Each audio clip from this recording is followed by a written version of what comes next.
શ્રી વલ્લભાધીશ કી જય. ષોડશ ગ્રંથ 10મો ચતુશ્લોકી.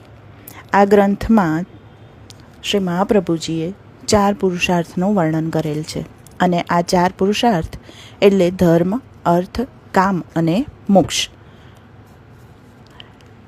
શ્રી કૃષ્ણની સેવા કરવી એ જ પોતાનો સાધર્મિક ધર્મ છે.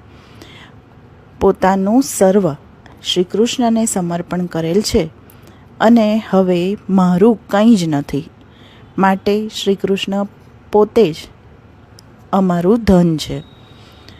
શ્રી કૃષ્ણની સેવામાં સદાય વ્યસ્ત રહે છે. એને માટે શ્રી કૃષ્ણની સેવા એ જ એનું કામ છે. જેને શ્રી કૃષ્ણની સેવા છોડવી નથી તેને મોક્ષ ના ખપે. પ્રભુ પોતે જ સ્વરૂપાનંદનું દાન કરે છે, એ જ મોક્ષ છે.